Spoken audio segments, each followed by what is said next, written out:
OKFM 101.7. Main corner minute Dr. Hassan Ayariga. Wano NAA leader, founder, and then former flag bearer, Edinburgh APC, Amanyukuno Entry and Combo. Dr. Hassan Ayariga, good morning. Good morning to you, and good morning. And it's been a while. Do you go to political hibernation? Oh, I've been there. I just did a press conference 2 days ago. On Thursday, I had a press conference. And, wow. Yes.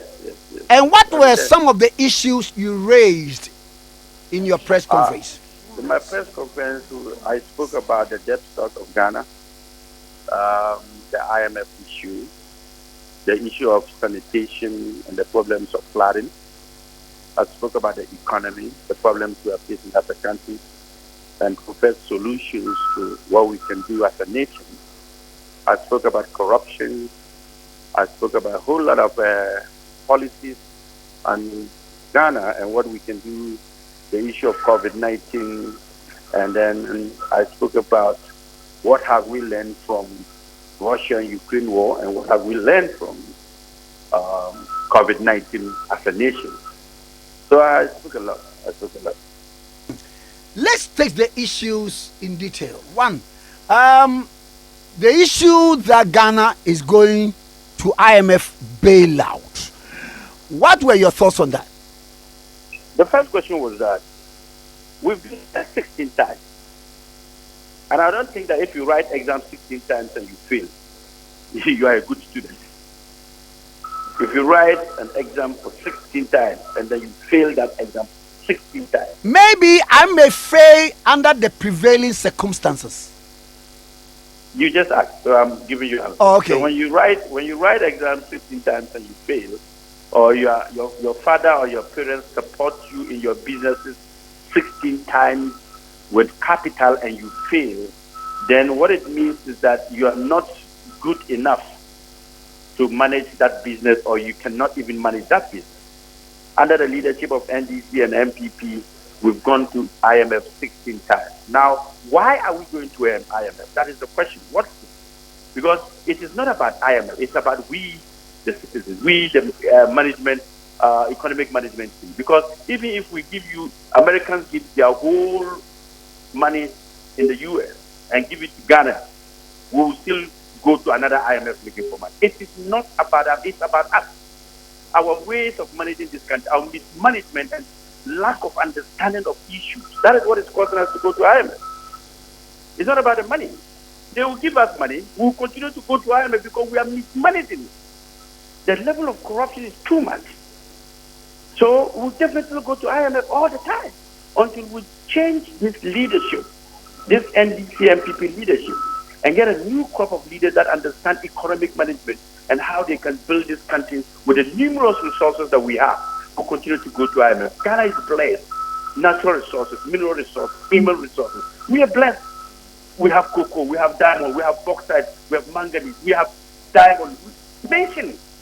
I mean, how can a country like Ghana have all these things, and all the time we keep going begging for money? Meanwhile, we've given all these resources to the foreigners, and we become beggars in the 21st century. So definitely, and going to an IMF is always an option for somebody who doesn't understand economic management.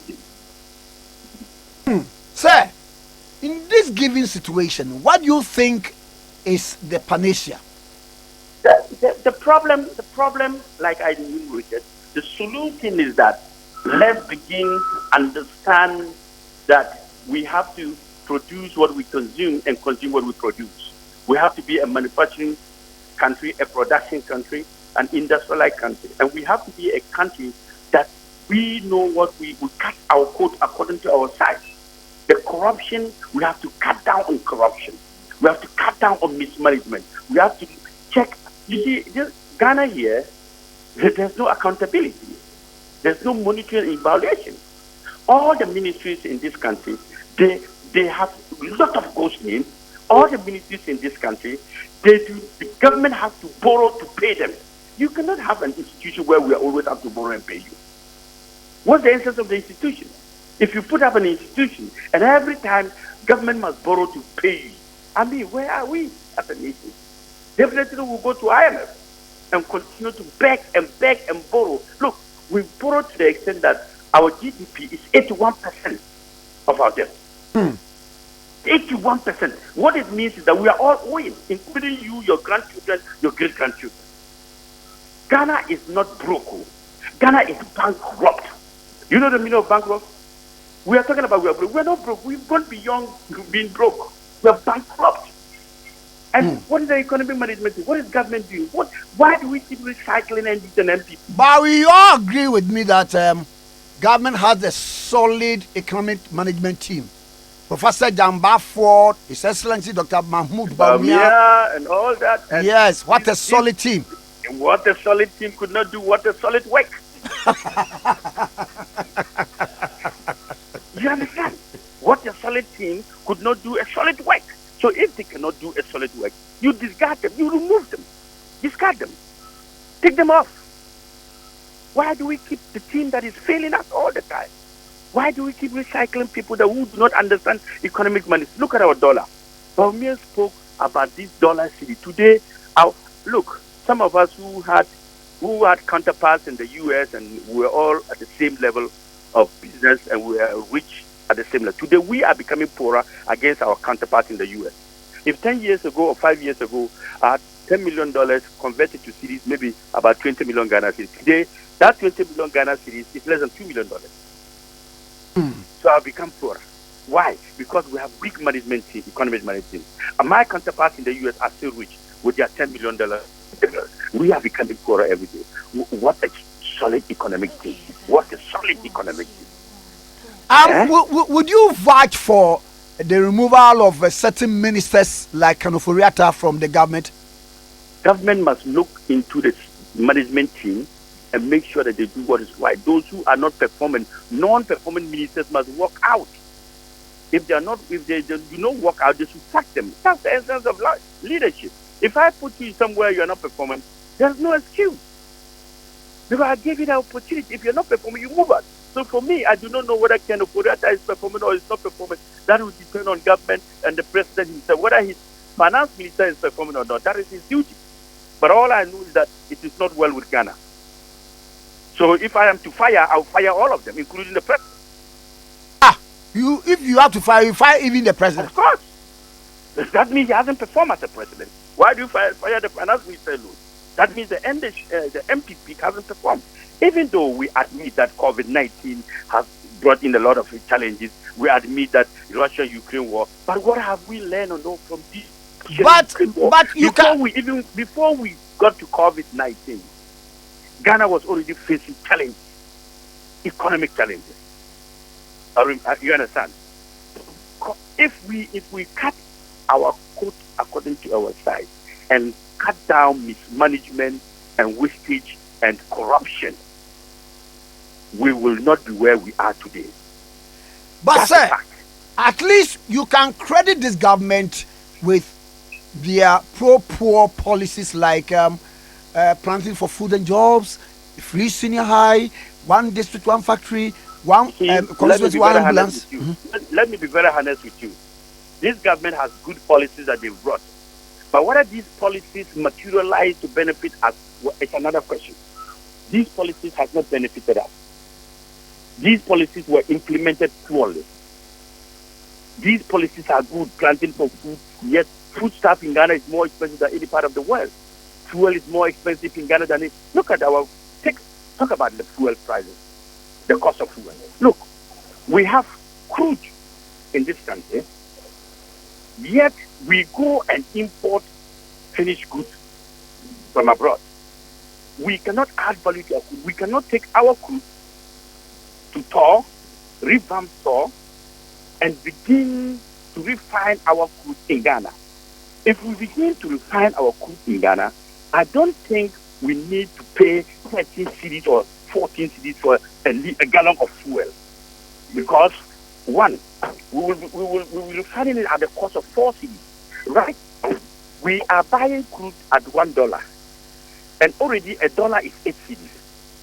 Then has imposed taxes and levies on it, which amounts to 40% of that 1 cedi, 8 cedis. Now, 40% of it gives you about 3 cedis something. So if you add it, you are now getting around 11 cedis to 13 cedis per liter. So if it's difficult for us, why don't we scrap all levies and taxes for now, refine our oil, and make sure that we sell it at a very low cost? How can a farmer farm and harvest his rice? Instead of cooking to feed his children, he sends the rice to a restaurant and sell it to the restaurant owner, who now use the rice, cook food, and he comes back to buy the rice. Isn't this going to be expensive? No. This is the scenario of Ghana. We take our crude, send it abroad, they will go and refine it, we come back again and go to them and buy the refined product and come back. What a solid thing. What a solid thing. Do you understand? This is, I don't understand them. I just really don't understand what is wrong with us. This is what we are doing. And then every day the price of, and look, don't forget, the more fuel we import, refined product we import, the dollar becomes the dollar appreciates against the cedi. So how can you arrest this dollar when you don't even know the methods of arresting the cedi, the dollar? You keep importing everything, unnecessary things. You're just importing. What is wrong with that? Till today, Ghana is importing toothpick and everything. What is wrong with our leaders? Why don't we have an economic management team in Ghana? Prices of goods in the market keep rising every minute. Ghanaians cannot afford to buy anything today and go back and buy the same thing tomorrow. Look, I agree with the teachers on strike, whatever they are doing, but I sympathize with the students too, because our kids are in the final year and they will write exams.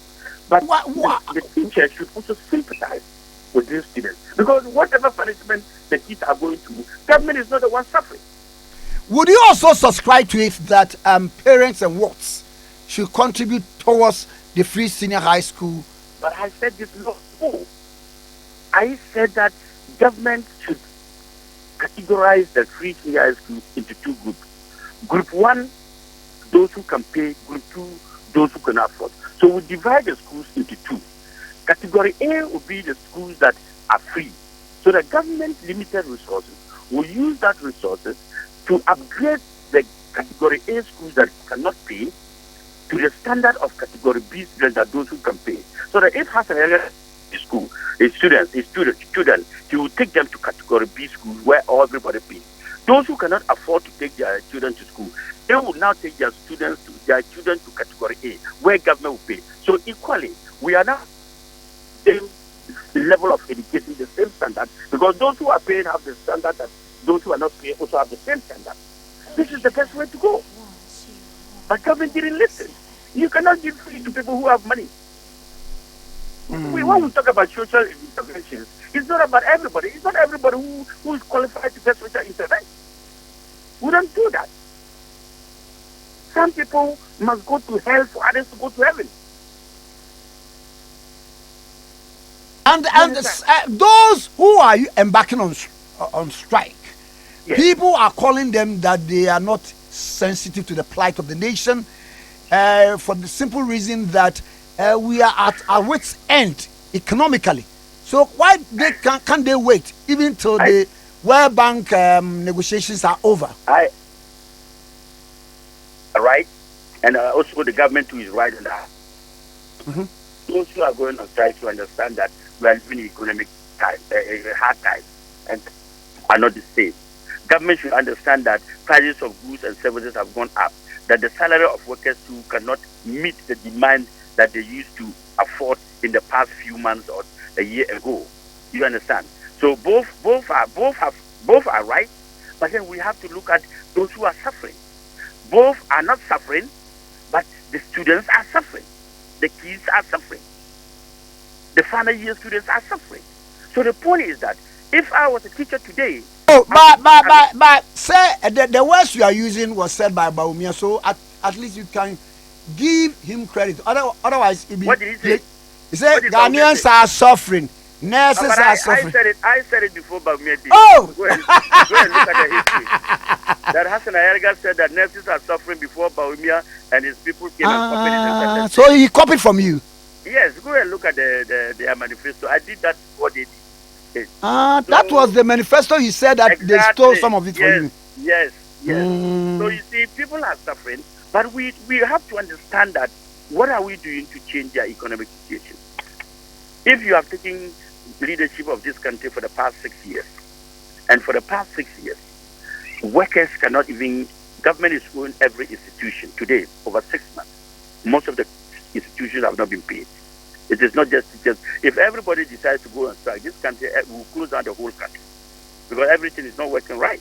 But some people are just eating their humble pie and doing the work because of Mother Ghana. But those who are managing this economy do not understand that people have sacrificed to build Ghana and where it is. So I am saying, for the sake of our students who are in the final year and all that, and those in the university who are in the final year, all students who are in the final year, teachers should at least for the sake of these kids, go back to school and continue to debate or to engage government on the issue of cola. If I am going to debate them, I will also tell them that cola, of course, we know is some kind of allowance they are. It's not part of their salary, but it's an allowance they are asking for. Allowance is not salary. Allowance is what you are. It's not. You are not entitled to allowance. It is only when you believe that, oh, okay, for doing ABC, they should give it allowance. But allowance cannot be part of the issue that you can say you are going on strike, and then for that matter, the children should suffer.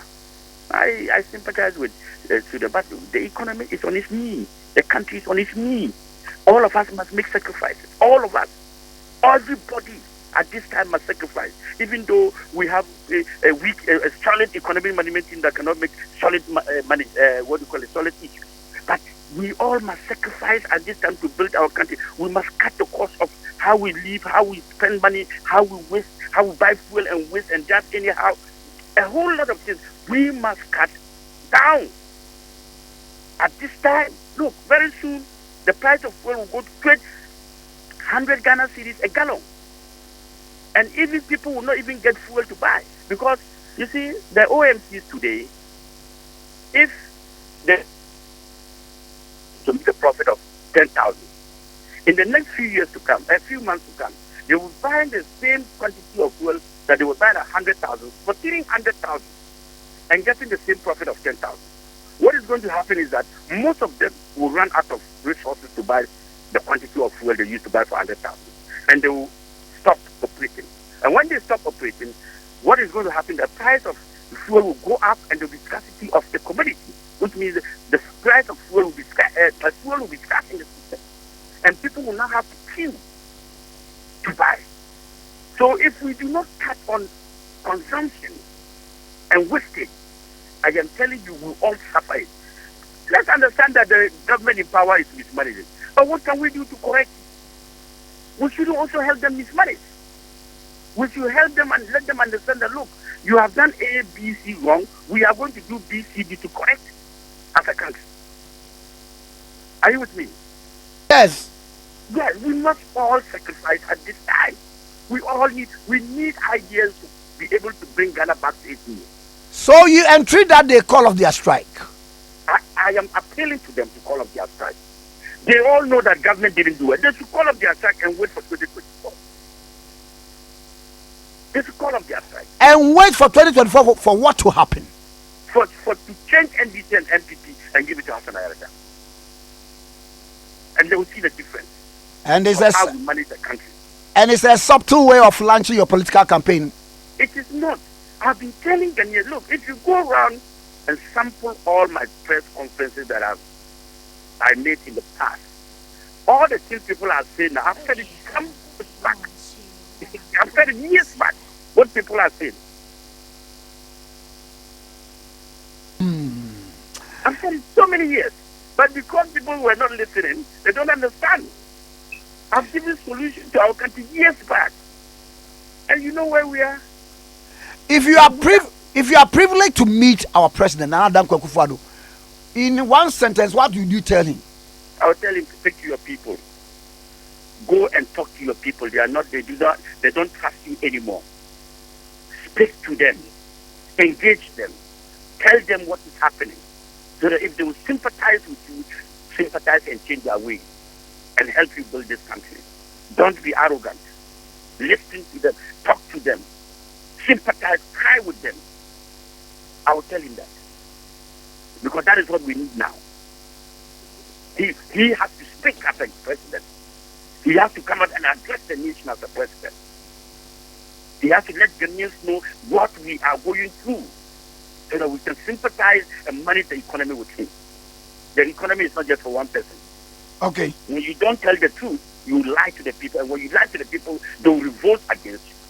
Do you think government needs to engage service of experts in coming out with models that In my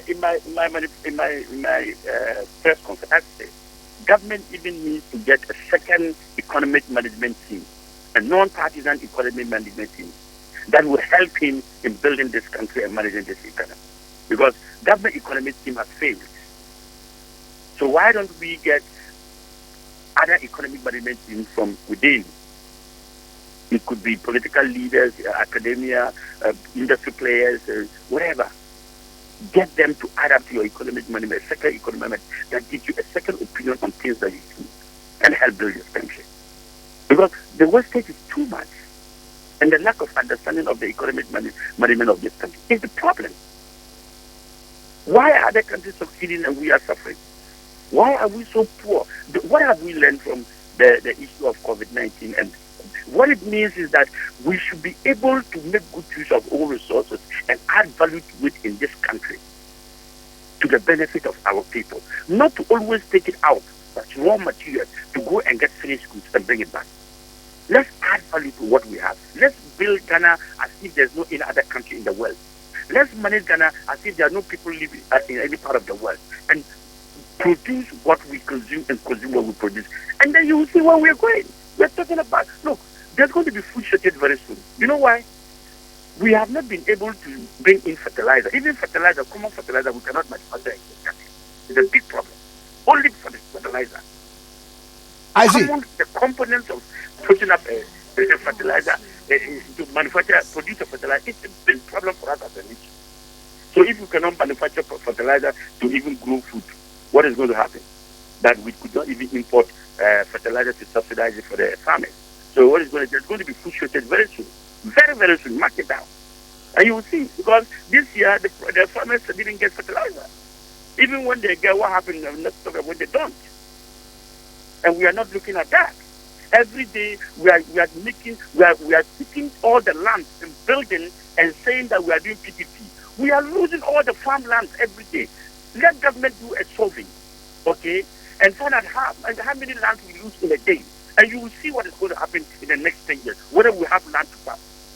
Mm-hmm. We are building and destroying all the farmland. Mm-hmm. Let government do that survey and see whether in the next few years we will have land to farm. We're giving it to the foreigners. We call it why? What is wrong with that? Selling it cheap at the remote. Look, we are in trouble. Trouble is coming. Well, I heard that you were shocked to the brim when you heard that the part of the Achimota forest had been declassified for private and then commercial use. Very shocking. You see, the NDC started, the MPP continued, and they're now blaming each other. You started it. The NDC started giving it back. Why will you give back the land that you took for government projects, give it back to the people? What is the essence of doing that? When you took the land to develop, now you did not develop the land and you gave it back. What is the essence if not corruption, to steal the land? But you keep taking other lands from other people.